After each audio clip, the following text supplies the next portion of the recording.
اسلام میں داخل ہو گئے.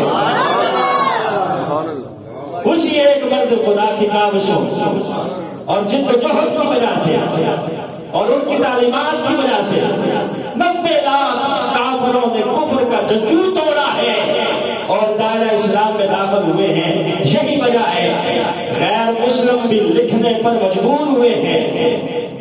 ایک انگریز نے اپنی کتاب میں لکھا ہے کہ میں نے ہندوستان کی سرزمین پر ایک قبر ایسی دیکھی ہے جو قبر پورے ہندوستان پر حکومت کر رہی ہے. سبحان اللہ سبحان اللہ.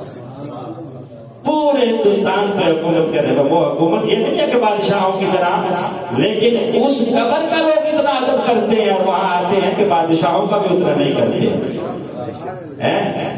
کیونکہ وہ جو قبر والا ہے اس نے اپنی زندگی گزاری اللہ کے راستوں پر، اللہ کے لیے اس نے اپنے آپ کو وقف کر دیا. تو اللہ نے وعدہ کر رکھا ہے کہ جو میرا بن جاتا ہے میں اس کے چرچے قیامت تک کرتا رہتا ہوں. اذکرونی اذکرکم، تم میرا ذکر کرو میں تمہارے چرچے کروں گا. سبحان اللہ. اللہ نے بولے جب واضح فرما دیا. تو اللہ نے اپنی تعلیمات پہنچانے کے لیے ہر دور کے اندر ایسے بندوں کا انتخاب فرمایا جنہوں نے دین کو اجلا کر کے پیش کیا، دین کی تعلیمات کو واضح کر کے پیش کیا، نکھار کے پیش کیا اور اتنا کشادہ کر کے پیش کیا کہ لوگ صرف اور صرف ان شخصیات کا چہرہ دیکھتے تھے اور دائرہ اسلام میں داخل ہو جاتے تھے. سبحان اللہ. توجہ بھی. خواجہ معین الدین چشتی اجمیری 15 سال کا نوجوان ہے. 15 سال باپ کا سایہ سر سے اٹھ چکا ہے. حضرت خواجہ غیاث الدین آپ کے والد گرامی فوت ہو چکے ہیں. ترکے میں کیا چھوڑا ہے؟ ایک باغ چھوڑا ہے اور ایک چکی چھوڑی ہے. باپ نے وراثت میں ایک باغ چھوڑا اور ایک چکی. حضرت معین الدین چشتی اجمیری رحمت اللہ علیہ سارا دن باغ کی رکھوالی کرتے. وہ پنچکی چلاتے اور باغ کی رکھوالی کرتے، باغ کو سیراب کرتے. رات کو باغ کا پھل بیچ کر جو آمدن اکٹھی ہوتی آدھی اللہ کی راہ میں خیرات کرتے اور آدھی اماں کے ہاتھوں پہ جا کے رکھ دیتے. والدہ بھی کون ہے؟ ام الورا، متقیوں کی ماں، ساری پرہیزگار عورتوں کی ماں ام الورا. یہ لقب ہے آپ کا ام الورا. آپ حسنی بھی ہیں، حضرت خواجہ معین الدین اور حسینی بھی ہیں. سلسلہ نسب آپ کا حضرت امام حسن سے بھی ملتا ہے، حضرت امام حسین سے بھی ملتا ہے. تیری نسل پاک میں ہے بچہ بچہ نور کا، تو ہے عین نور، تیرا سب گھرانہ نور کا. سبحان اللہ. سب کو سبحان اللہ. تیری نسل پاک میں ہے بچہ بچہ نور کا، اور تو ہے عین نور، تیرا سب گھرانہ نور کا.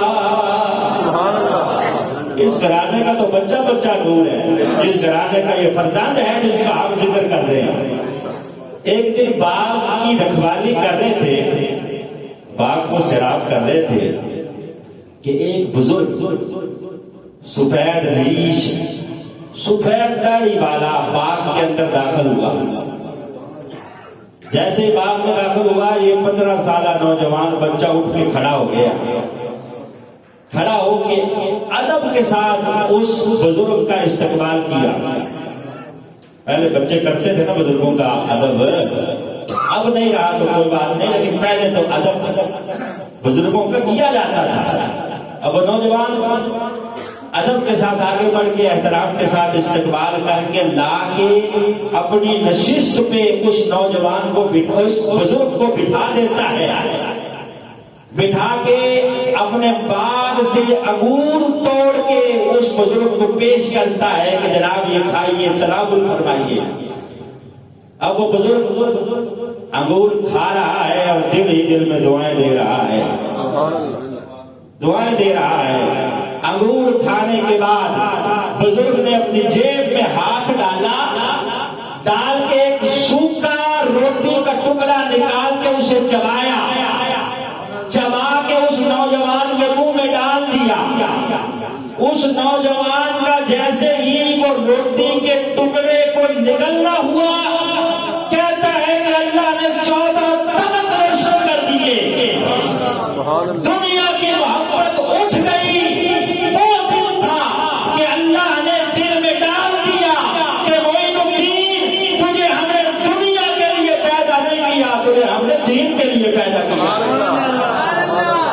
سبحان اللہ وہ 15 سالہ نوجوان کون تھا؟ حضرت معین الدین۔ سبحان اللہ جس بزرگ نے ٹکڑا دیا ہے وہ کون ہے؟ حضرت ابراہیم قندوزی رحمت اللہ علیہ، سبحان اللہ سبحان اللہ جو اس وقت کے بہت بڑے بزرگ تھے، صوفی تھے، اور یہی ٹرننگ پوائنٹ ہے حضرت خواجہ معین الدین کی زندگی کا۔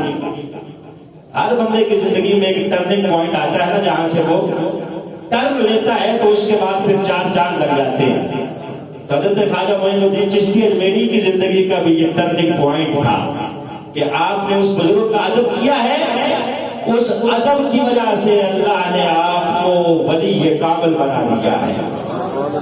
ابھی یہ بات فرماتے ہیں نا کہ وہ ہم میں سے ہے ہی نہیں، کون جو ہمارے چھوٹوں پہ شفقت نہ کرے اور ہمارے بڑوں کا ادب نہ کرے۔ سرکار فرماتے ہیں کہ جو چاہتا ہے کہ قیامت کے دن اسے میرا قرب نصیب ہو، وہ کیا کرے؟ نبی یہ بات فرماتے ہیں کہ وہ چھوٹوں پہ شفقت کیا کرے اور بڑوں کا ادب کیا کرے، اسے قیامت کے دن میرا قرب نصیب ہو جائے گا۔ نبی یہ بات فرماتے ہیں۔ یہ بزرگ سن، یہ نوجوان بچے سن لیں کہ بزرگوں کا جو ادب ہے وہ اتنی بڑی چیز ہے۔ نبی یہ بات فرماتے ہیں کہ قیامت کے دن اس بندے کو میرا قرب مل جائے گا جو اپنے بڑوں کا ادب کرتا ہے اور چھوٹوں پہ شفقت کرتا ہے۔ فرمایا وہ ہم میں سے ہے ہی نہیں جو بڑوں کا ادب نہ کرے۔ تو آپ نے اس بزرگ کا ادب کیا، اللہ رب العزت نے اس ادب کی وجہ سے آپ کو کمال یہ عطا فرمایا۔ فرماتے ہیں اسی دن میں نے وہ سارے کا سارا باغ جو مجھے وراثت میں ملا تھا اسے فقراء میں تقسیم کر دیا۔ فقراء میں تقسیم کرنے کے بعد، سارا باغ خیرات کرنے کے بعد دل میں خیال آیا معین الدین چل جا کے اللہ کے دین کا علم حاصل کر۔ 15 سال کی عمر میں کہتے ہیں میں نکلا ہوں اپنے گھر سے۔ کہاں پہنچے ہیں؟ بخارا، سمرقند، جو مرکز تھا اس وقت علوم دین کی تربیت گاہوں کا، بڑی بڑی یونیورسٹیز اور مدارس میں وہاں جہاں علم دین پڑھایا جاتا تھا، وہاں حضرت حسام الدین رحمت اللہ علیہ کا درس تھا۔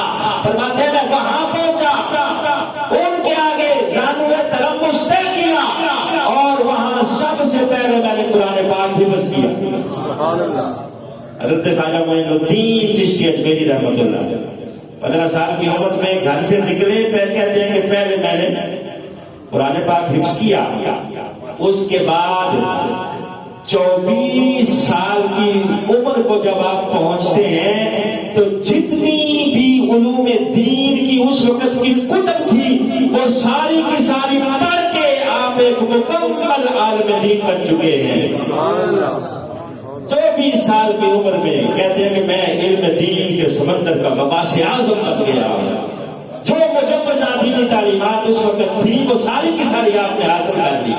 اور اللہ کا ولی ہوتا ہی وہ ہے جو پہلے دین کی تعلیم حاصل کرتا ہے، ظاہری تعلیمات حاصل کرتا ہے، پھر باطنی تعلیمات حاصل کرتا ہے۔ یہ نہیں کہ خود نماز کے فرائض کا نہ پتا ہو، سنجے کا نہ پتا ہو کہ طریقہ کیا ہے اور بیٹھ جائے پیر بن کے لوگوں کو گمراہ کرنے کے لیے۔ نہیں، جتنے بھی اولیاء کرام پہلے گزرے ہیں وہ پہلے دین کی تعلیمات حاصل کرتے رہے ہیں۔ آپ پڑھ کے دیکھیں سفر نامے اولیاء کرام کے، یہ نہیں ہے کہ بس لمبی زلفیں رکھ لی، 5 کی 5 انگلیوں میں انگوٹھیاں پہن لی، بالوں کو بٹ چڑھا لیے یا مونچھیں بڑی رکھ لی اور بیٹھ گیا اپنا آستانہ بنا کے۔ یہ آستانے نہیں، یہ دکانداریاں ہیں، یہ دکانداریاں ہیں۔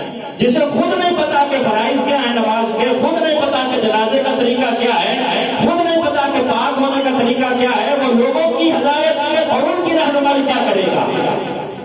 وہ تو ان کو بھی گمراہ کرے گا نا۔